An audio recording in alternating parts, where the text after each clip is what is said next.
馬灣1868係一個充滿文化同埋藝術氣息嘅海島度假區，擁有彩虹小屋、藝術壁畫同埋壯麗海景等嘅景色。今日就等我帶大家去參觀一下先。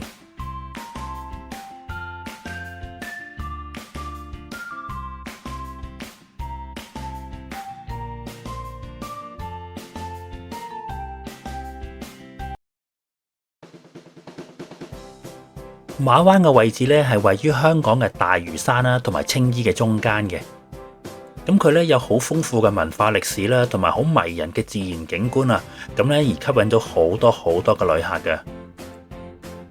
咁而馬灣呢個名咧，其實最早咧可以追溯到去到1868年嘅。咁為咗紀念呢片土地嘅開發啦，同埋居民嘅努力，咁佢而家咧就重新打造一個充滿文藝氣息嘅度假區，而且係融合咗呢個傳統現代嘅元素嘅。馬灣1868係被譽為港版意大利五漁村，原因咧唔單止因為島上色彩斑斕嘅小屋啦，同埋風光旖麗嘅海岸線。最重要咧，因為佢展現咗呢個獨特社區嘅風貌啦，同埋藝術嘅文化嘅。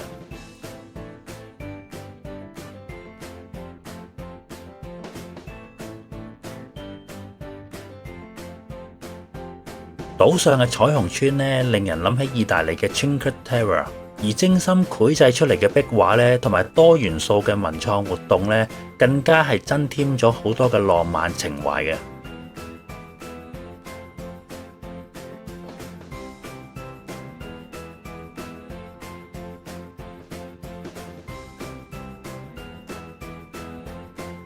而喺呢一度咧，你係可以享受到呢個壯麗嘅海景，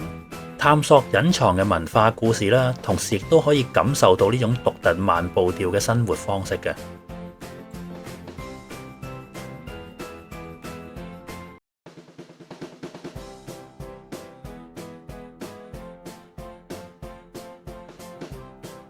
不論你係家庭旅行啦、朋友聚會啦，又或者係尋求心靈嘅平靜咧，馬灣1868都係一個理想嘅目的地。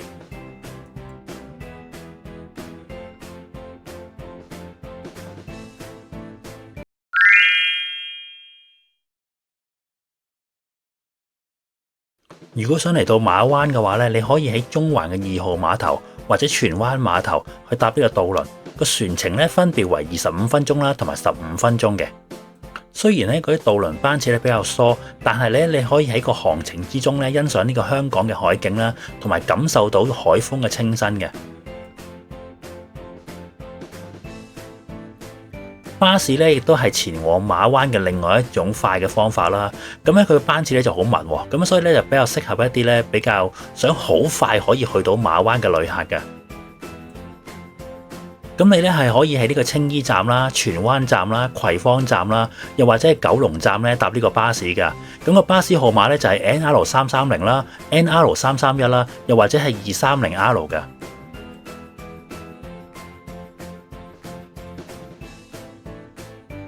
咁巴士嘅終點站咧就喺呢個馬灣1868嘅附近嘅啫。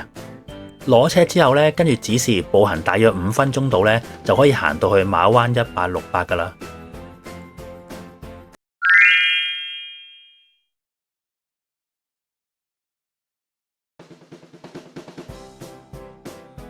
彩虹小屋咧係馬灣1868最具標誌性嘅景點之一嚟嘅。呢啲色彩繽紛嘅村屋咧係以鮮豔明快嘅顏色油成嘅，由藍色去到粉紅色啦，或者係橙色去到綠色啦，就好似咧幫呢一個島咧增加咗一幅生動嘅油畫咁嘅。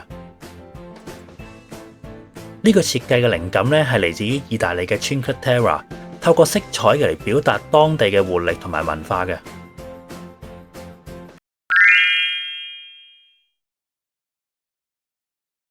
馬灣嘅藝術壁畫咧，唔單止係視覺嘅盛宴啊，而且咧係講述咗呢個小島居民嘅故事啦，同埋香港海洋嘅文化嘅。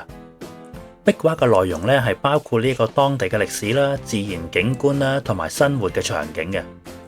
每幅壁畫咧都係由藝術家精心創作嘅作品嚟嘅，係傳達咗對地方嘅熱愛啦，同埋讚美嘅。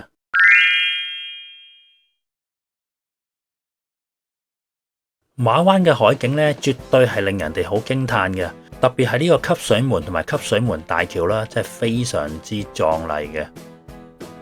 汲水門嘅海水咧係非常清澈同亮透嘅，加上岸邊嘅岩石啦同埋植被咧，係形成咗好靚嘅天然美景嘅。汲水門大橋橫跨嘅海灣咧嘅鋼架啦、結構啦，同埋呢個藍天白雲咧，形成咗呢個好強烈嘅對比㗎。咁亦展現咗呢一個宏偉嘅工藝技術啊！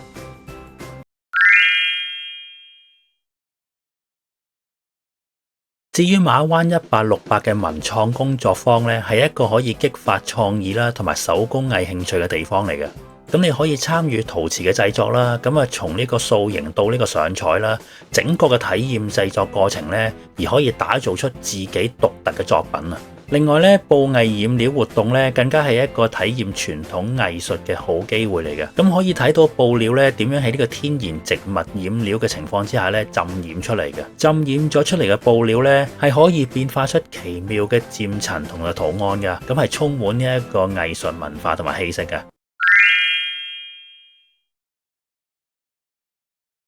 馬灣1868嘅豪華露營係將露營同埋舒適結合埋一齊，係一個回歸自然亦都不失現代便利嘅體驗嚟嘅。配搭完善露營嘅設施啦，包括舒適嘅帳篷啦、溫馨嘅床鋪啦，同埋特色嘅裝飾，令到咧可以享受呢個戶外美景之餘咧，亦都有一個溫暖嘅家。